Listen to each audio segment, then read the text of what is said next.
Welcome back to Daily Flash. I'm Riesa Pascal. Bullying is a global issue that increases every year despite anti-bullying legislation being put to action.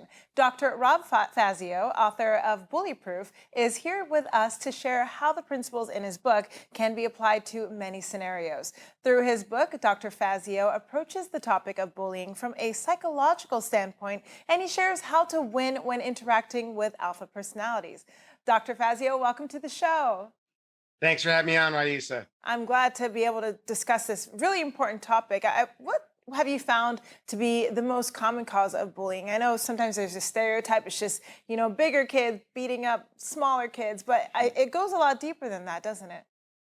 It does. And, that's kind of the common example, but people beat up each other in the workplace all the time. And usually it's a matter of someone having some deep-rooted insecurity. So maybe some unfinished business, unmet needs, didn't have safety or good family upbringing, and they learned a way to get attention or feel better was to push around others. Wow. And as we mentioned off the top, you approach this from a psychological standpoint because you're not only an author, you are also a psychologist, I can speak. So psychologist, sorry.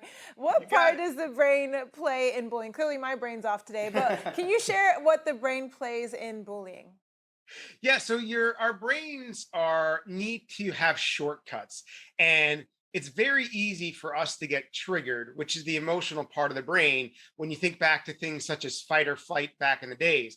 The problem is that if we get reactive when we are bullied or pushed around, we aren't able to be strategic. And what we focus on is how we feel and being demeaned, and our brains end up bullying ourselves. So it's so critical to stop that flow of cortisol and all these stress hormones. Give yourself a break, hit the pause button, pull back and say, okay, what's my bully-proof plan? What am I going to do going forward so I don't have to feel this way? Exactly it. Let's go through some examples of the different states and cycles that go on in your mind when you're in these situations. There's a lot. There is. So, our minds we train them. And if something happens that puts us in a reactive state, there's something called confirmation bias where we reinforce it and our neurons get locked together even stronger. So in Hollywood, you could look at the Amber Heard and Johnny Depp situation Right. where they were in this cycle of dysfunction where they were bullying each other and all their memories around of being victims and what the other person does.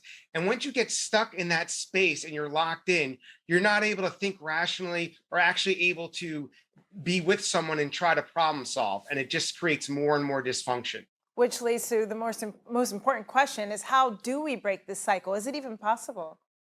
It is absolutely possible to break the cycle. So many of us engage in bullying behaviors and don't even realize it. So bringing into awareness behaviors that are creating the bullying. And then what you need to do is the first step is to depersonalize, remove yourself from the situation psychologically, and realize it probably has very little to do with you while you're getting bullied, and oftentimes more about the other person.